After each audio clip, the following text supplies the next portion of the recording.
As far as the series go, who y'all think gonna take it all the way? I know, Ferbo, you just said you think. The popular opinion. Yeah, I'll take the popular opinion. OKC. See, I'm an underdog, man, bro. But that would be a beautiful story. I mean, the Pacers haven't been to a finals in 25. I mean, I really wouldn't mind seeing either one of them. Right. It's their first ring. It's gonna be a good story for the Pacers and Miles Turner and Halliburton, and it'll also be a good story for Chet, Shea. I mean, the whole Thunder team to get a ring. So. I'm gonna put it this way. Put it like this. Everybody know on paper, bro, the Pacers should not win. So you really believe that the Pacers is not a better team? No. You talking about on paper? On paper, you're not. Because they stars, when you look at their stars, all I think about is Halliburton. Siakam was a paid star. The Pacers win because of the way they play basketball. Yeah, they play to the end. Not to mention they do have one of the highest rated offenses in the league, despite their defense being that bad. But like the piggyback off of RIQ said, people let go of that gas too quick. So them boys, they stay hustling the whole game. You got to think they still pretty young. I'm picking OKC for to win the whole thing.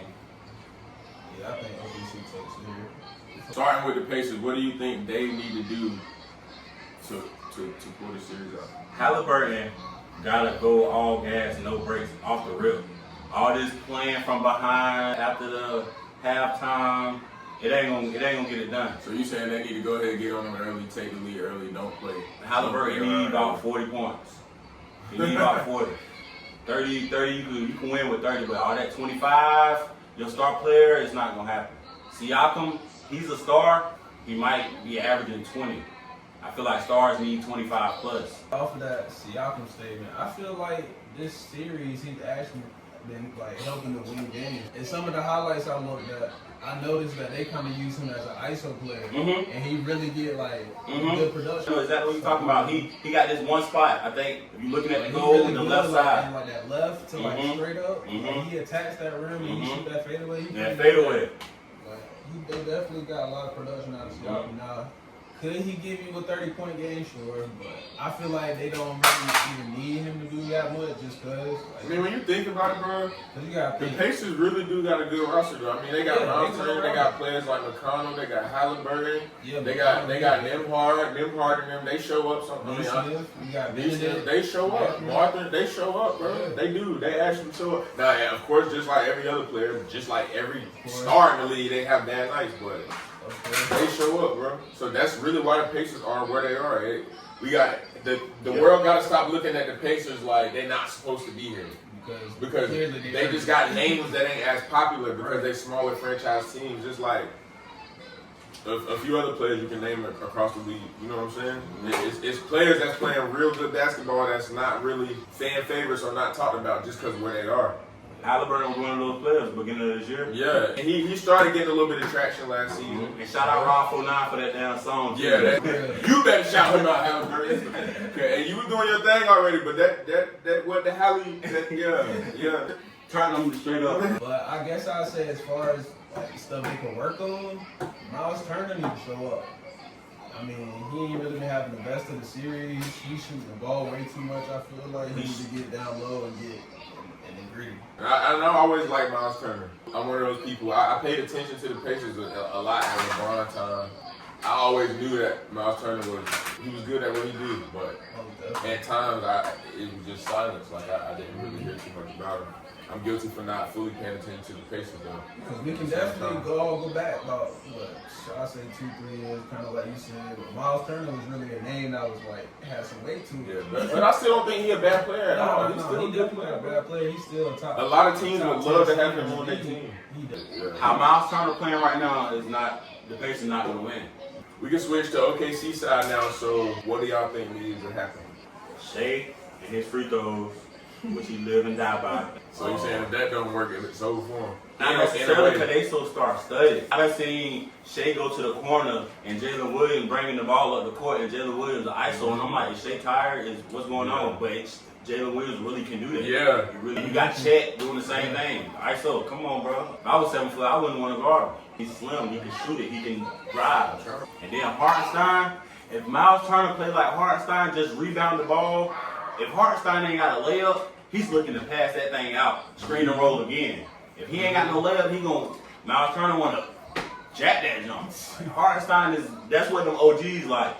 You know, you getting post and bang with them. And that's what they want, bro. They want you to just be a center. Sometimes we ain't got that no more. Jalen Williams gave them 27 last game, and Shea gave him 35. And Alex Caruso had 20. Chet got 14. You got productivity like that kind of all across the board. I mean, you got 4 players in double digits. You got somebody that almost got 40, 2 players over 20, one of them over 25. Then, I mean, Chet getting you 15 rebounds. Jalen Williams giving you 7. Hartenstein got 6. All the way from Shea all the way to Caruso, they got 3 rebounds. So they beat them boys in boards and all that. It's really the height difference too. They got height on the court, but it ain't no excuses in the finals, man. Don't nobody want to hear that. And for them folks that be bad, I won like 3 games in a row, 3 picks in a row. That's a little pick I got for the one of the first or second games. I had chose OKC because I knew they were about to go to the Pacers' house and win that first game in their house. I'm baseball up here thinking I know what I'm talking about. OKC, I picked OKC to win again. Make sure y'all comment, like, and subscribe. Let us know y'all unpopular opinions. Let us know y'all takes. Let us know if Shea gonna do his thing or what Halliburton gonna do. Let's talk about that team, man. New picks though, y'all talking about the Cowboys. You're talking about the Cowboys? We play a game called W or L for the Cowboys. Can we do that, y'all? Can we do that? W or L? Week 1. L. Y'all got, bro. What y'all got? The Eagles. Oh yeah, you're right. Yeah. So 0-1. We got the Giants coming to Dallas. Should be a dub. 1-1. We should beat the Bears week 3, right? Yeah. This is all of us taking into account. We know the season ain't started yet. We just saying based on, we should beat the Bears, right? Yeah. Packers. The Packers are always good. Even if they didn't live up to the expectations, of course, they ain't never a team you can sleep on. You can never play Green Bay and think it's an easy dub that Sunday. They just released Jair. They got a few young defensive backs. We got the Jets. Dub, y'all. That should be a dub. Panthers, I'll be there. Commanders. That's a question mark. If they play like they played last year, that's an L. I think it's an L for y'all.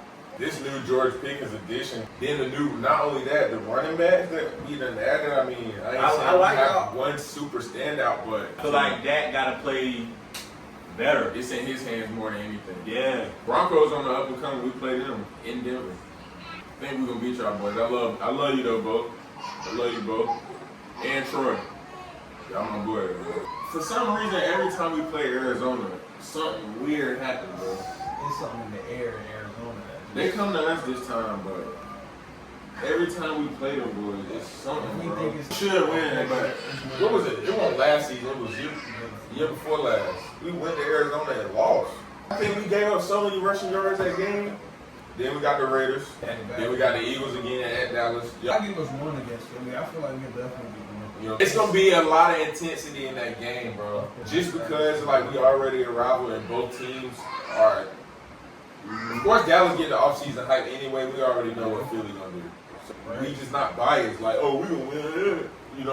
We might go like 13-4 this year. We beat the Giants at the end of the season, bro. I think we go 13-4.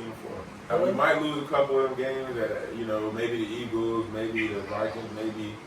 But that's kind of why I said 10-7 earlier. It might not go the way we think. So another subject I wanted to talk about was. Oh man. Excuse me, just coming back. Next problem. Man, that fight was so like tight knit the first time, and I know they grew up together, or they got history, or they something like that. They're from the same area. They both from the DMV for sure. Lamont really took a different approach than a lot of other fighters did fighting Tank. I think Lamont took his IQ to a whole nother level, and that's what he needed to do. I feel like Devontae, I ain't say he wasn't ready, but I feel like he might have underestimated him. You know, that boy a fighter, like they train with each other, this, that, and the third. But, however, I gave that W to Roach. Knee, grease, I don't want to get that. Not at all. My word don't really mean nothing. A lot of people's word don't really mean nothing. But I feel like he should have lost. That's an automatic forfeit to me. And on top of that, not to be gruesome or nothing like that, but if that ever happened again, I mean, Lamont, I would have finished it. UFC, somebody take a knee, if that referee don't come get in between, I'm not a fighter, but that's what I would have did, to secure that win. But this other fight, dude, I'm going ROACH again, man. I'm going underdog on that one. I always been a Tank fan, though. Man, I'm gonna take my boy Tank. I ain't gonna take nothing away from what ROACH could potentially bring to the table. I see that it could go either way based on the first fight. They both gonna try to take it up a notch. It's gonna be nice to see. They just had it not too long ago, so I gotta give credit to Gervonta Davis for not, oh, no, I'm too superstar. Nah, I'm not fighting right now.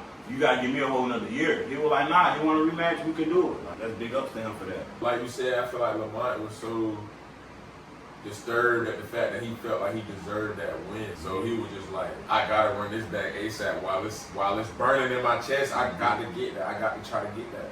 Because he felt like he had a low key. You know, he solidified off the top. Shout out ROACH. Yeah, for real. But my boy Tank, hey man. Yeah, I'm hey, biased, man. bro. I can't lie. I'm going Tank. Do I it. know they both good fighters, but. And how about don't get your hair done this time? Am I glazing? How about, let's talk about that. How about you just get you a little edge up, gang? Make sure your stylist let you know what products they putting in your head, bro. We ain't got time for it. Put baby oil all over this shit.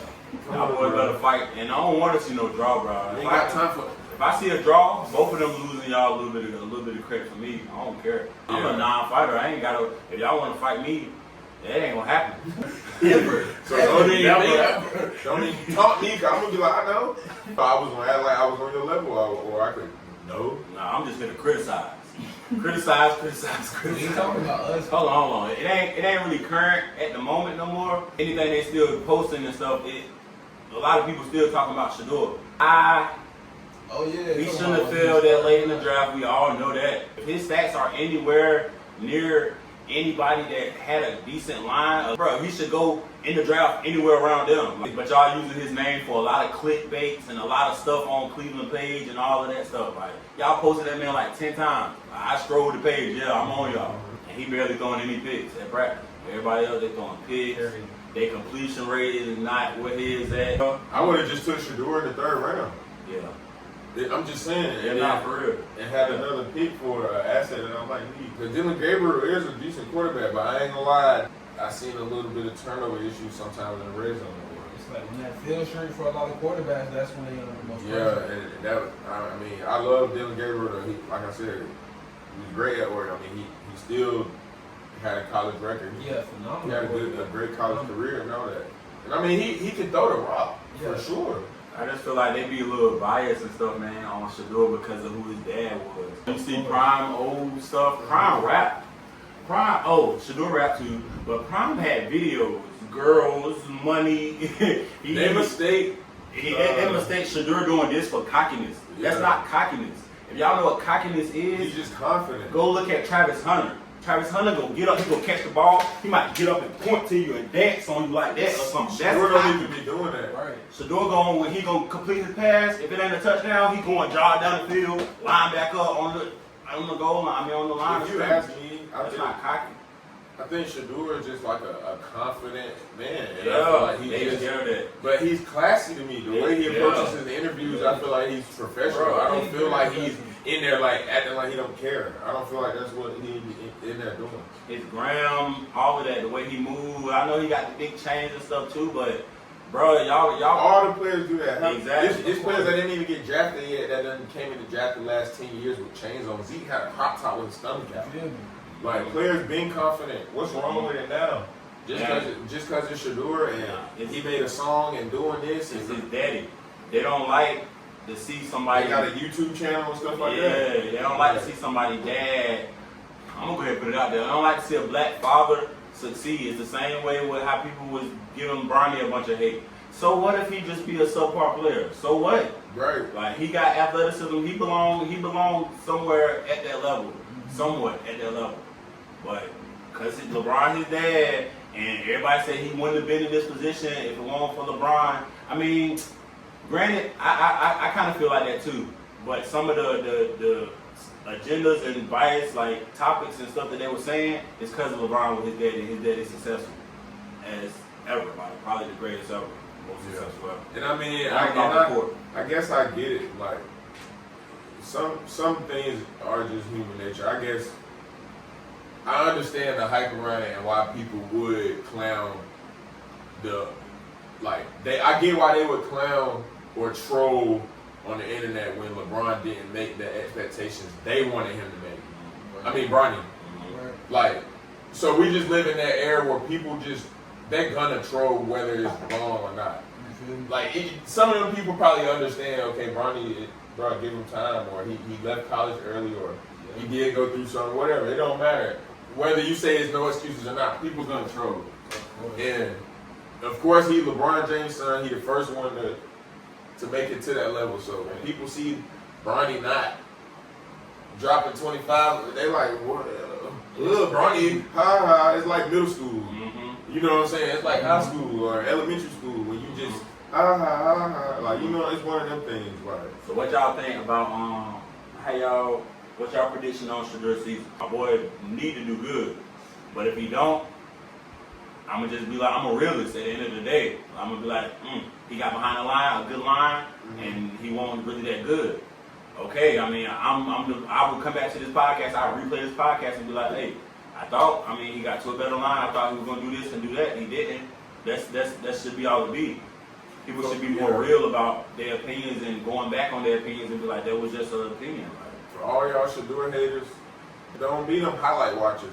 Right. Make sure you watch this preseason when he getting his team reps. Actually watch before y'all get on the internet and the comment when y'all just look at the highlights. Make sure y'all watch sequences and make sure y'all watch that man play. I think the Browns gonna have the most preseason views they had in years. Oh yeah. They should have made them the Hall of Fame game so they can play the first night. So what y'all prediction on him though? What y'all think he gonna do? Y'all think he gonna exceed the expectations, or y'all think he gonna flop? Personally, I feel like he gonna go as far as the team taking him. You gotta think he ain't got the greatest weapons there. But I mean, he gonna make do with what he got. I mean, he definitely has some upside to him. Do you think he'll have a starting quarterback type career? I'm talking about over the span of the next 4 or 5. Oh yeah, in the span, of course, absolutely. I can see him being a household name to somebody. Whether it be them or another team, he'll definitely be a household name somewhere. I see that. I can see that. The Browns are known for fumbling. All right.